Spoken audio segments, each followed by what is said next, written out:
I'm here with Nick Beecroft, the chairman of Saxo Capital Markets UK, Saxo Bank here in Canary Wharf. Good morning, Nick. Morning, Drew. The phrase on everybody's lips at the moment seems to be currency war. Yeah. Of course, a lot of hype in the media, no debate seems complete these days without some reference to conflict. So we've had the war on terror and the war on banks. Suddenly we have currency wars all over again. I mean, this happened back in the 1930s. Right. And I remember writing about it in 2009, when the start of the banking crisis in America. Yes. And with the new change in administration in Japan and some saber rattling there, it seems, and Brazil, and in fact I think Morgan Stanley have just issued a client note where they certainly seem to think we're in a full-blown currency war. And I read something recently that you would agree with that, I think. Yeah, I think I would. I think it is the policy that dare not speak its name. Nobody's going to admit to it, and specifically the US has been really waging currency war for many years. There's always been this mantra they've stuck to that a strong dollar is good for America, but whilst often maintaining extremely lax monetary policy, and the Fed sticks to its mandate to promote as maximum growth as much as possible within a constrained inflation environment, and it's been a useful corollary that's kept the dollar pretty weak for a number of years now. So yeah, I think we are approaching the heat of battle. And let's be optimistic that it's not, the 1930s analogy is hopefully not exactly appropriate, that people will realise the folly of competitive devaluations, and that we find a way through this. And the G20 coming up will be extremely interesting with regard to that. Do you think that'll be on the agenda? We're a few days short of the G20 at the moment in Moscow, but there is talk that this will be on the table if it'll be brought kicking and screaming, maybe, and maybe it will be there. I think it'll absolutely be on the table. Yes. I think it'll be subject for intense discussion behind the closed doors. I've no doubt that the communique at the end of the meeting will just be the usual platitudes and motherhood and apple pie along the lines of this is a terrible thing, and all countries urge to respect the market rate, market set rate, and not intervene in the markets in any sense. But that is irrelevant. It's what happens behind closed doors that's the most interesting. And it's difficult to see a way out of it in a way. I mean, one can have some sympathy with Japan, quite frankly.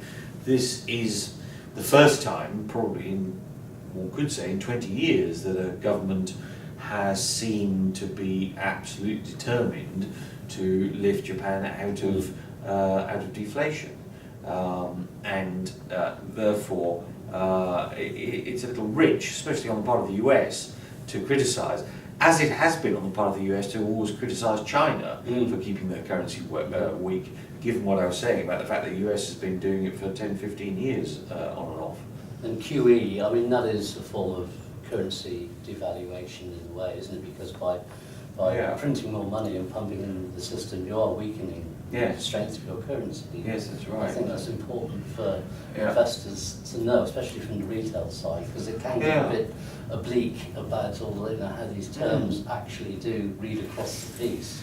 Well, exactly, and also there are many different forms of QE as, if you like, put into practice.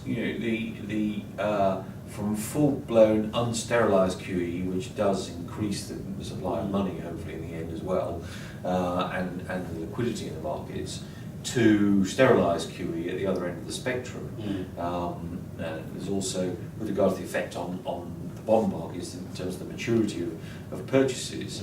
But the fascinating development recently has been Draghi's entrance into the, if you like, currency war debate at the press conference following last Thursday's ECB meeting, and that is really something for investors to keep an eye on.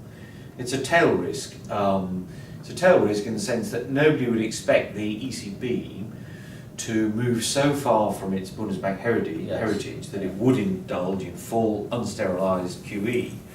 But Draghi certainly fired a warning shot in his comments last week about the euro strengthening. About the euro strength being, I can't remember the exact words, but an unwelcome development, is obviously what he meant, as well as trying to damp the speculation that arose after the January meeting that the ECB was about to embark on some form of stealth tightening. But watch that space and keep an eye, keep very, very carefully on it, because Draghi has surprised before. You know, his whatever it takes comment changed the course of markets next year and the subsequent development of the OMT.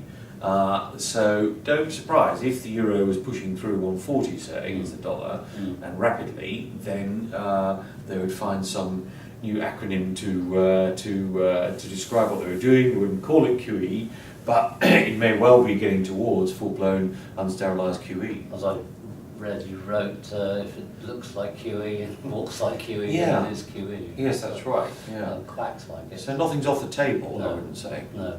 And Draghi, you know, you're talking about the Bundesbank heritage, and he's got very much that in mind, doesn't he? And we've got some elections coming up in Germany. There's all sorts of political shenanigans that are being played out behind the scene. Yes, Clearly that's right. there.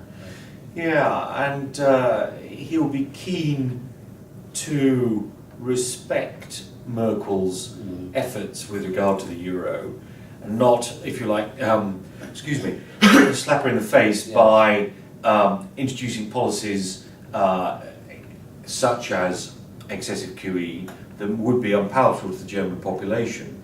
You know, given that they work well as a team to keep the euro together, he will do what he can to avoid implementing those policies that have been popular with the German population. The real time when this will get interesting is after the German election, when I think you know, all bets are off in a sense that you can see. Then I think the ECB will feel much freer generally, and I think you may also see a movement towards German acceptance of Eurobonds after the election. Once again, that's not a platform on which Merkel would want to fight the election, but once it's safely out of the way, and I think she will maintain a ruling coalition, then I think we could see that happen as well. And we're meeting on a week immediately after there's been something of a reversal, and the euro has been outperformed by sterling, which has enjoyed a little bit of a renaissance all of a sudden. Yeah. Any coincidence with that happening and Mark Carney's first foray into the public debate as far as this country is concerned? I think it was a classic piece of sell sterling on the rumour before Carney was interviewed at the Parliamentary Committee last week, and then buy it when he was, because he was slightly less dovish than expected. And it coincided with Draghi's comments about the euro strength being unwelcome, and so a lot of people who'd got long of euro and short of sterling unwound that, which made sterling look strong. But already that's reversing. I see cable is plunging again, and I think this continues. Carney, if anything, will be imaginative and pragmatic, and if the economy is stalling, then he will implement new forms of credit easing. Those may be ones which won't have a great effect on the FX market, like an enlarged funding for lending scheme. But at the other end of the spectrum, he has spoken before about nominal GDP targeting, which certainly would affect sterling. And again, he is an easer. I mean, he's proven to be so at the Bank of Canada, and very much connected with. I mean, the Bank of Canada must be one of the least independent central banks in the world, and there's already some mooting behind the scenes that this is why Osborne has taken. Because there's some talk of the Bank of England being brought back into the Treasury again, and Mark Carney could be a man amenable to that idea. Well, exactly, and I've, if you like, been focusing on that possibility. It's a tail risk, and it's something that I think would happen probably the middle of next year at the earliest, if the economy wasn't recovering, and if the Conservatives were doing badly in the polls, then it would be another policy lever to pull to bring the Bank of England back under government control. Yes. It would probably cause sterling to weaken quite significantly, Yes. which could be portrayed as being good for the export industry. It would promote howls of protest from academia and economic commentators, if you like, professional economic commentators. But I don't think the man in the street could care less whether the Bank of England is controlled by the Treasury or is independent. If it means that the economy might start growing more quickly and employment might grow, then I think it'll be welcome. So it's a political move that may be used in extremis. I think it's probably still just a 20% chance that that happens. Right. And it's a useful, interesting coincidence, yes, that Carney's been used to the Bank of Canada, which is very much under government influence. So it's an interesting speculation. But I find it difficult to find arguments in favour of sterling at the moment, put it that way. Yes. And quite bearish there. But for the UK economy, the weaker currency would be good for our exports. And now we're apparently not being able to rely so much on the banking sector. This is possibly the scenario for the foreseeable future. Yes, it is, and a banking sector that's probably going to pay less and less in terms of revenue if incoming regulations mean that investment banking is curtailed in London. So yeah, it could be a useful replacement. So no fan of sterling. No. What are you a fan of at the moment? In terms of currencies, it's a race to the bottom, isn't it? I think, in fact, I'm a fan of the dollar because I think you have seen the peak in in terms of the Fed's activities, and I think the US economy will outperform this year compared to others, and outperform compared to current forecasts as well. And so certainly in half two of this year, I think we're getting into a world where people are possibly quite dramatically bringing forward the time at which they expect Fed funds to go up, and QE certainly stopping before that. So I'm looking for the US to outperform and US rates to rise more quickly than the market currently predicts. Really? Yeah. Before the end of the year? No, I don't think the official rates will rise before the end of this year, but certainly middle of next year I wouldn't put out of possibility. I'm really reminded of 94 when the Fed hiked rates unexpectedly, and if we got into a world with a booming inflation problem, then you could have the spectre of the early 80s rises in US rates by Volcker to head off inflation. That's a tail risk. I think that's another 20% tail risk. But then you're talking, maybe 5, 6, 7% rates in this world, as opposed to the Volcker rates of whatever they were, 15, 16%, but dramatically higher rates. Yeah. That's a tail risk, but I think a bringing forward of expectations for the first Fed hikes to 2014 is by no means out of the question. And from the world's largest economy to the world's second largest economy, some good news last week, some data coming out of China, which, how do you see that playing out maybe for the Aussie and some of the dollar indexed currencies?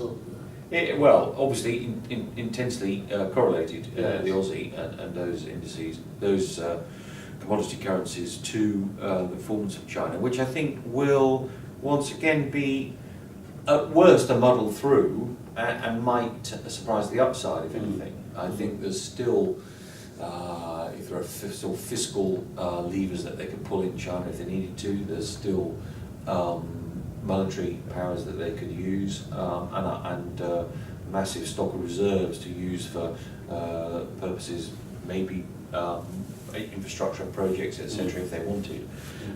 So I'm relatively sanguine about China as well. Having been a doomster for 3 or 4 years, I'm suddenly feeling quite optimistic about the locomotives of growth around the world, apart from Europe. Apart from Europe. Well, on that note, that seems like a relatively optimistic note to end on. So, Nick, thank you very much indeed. Very well.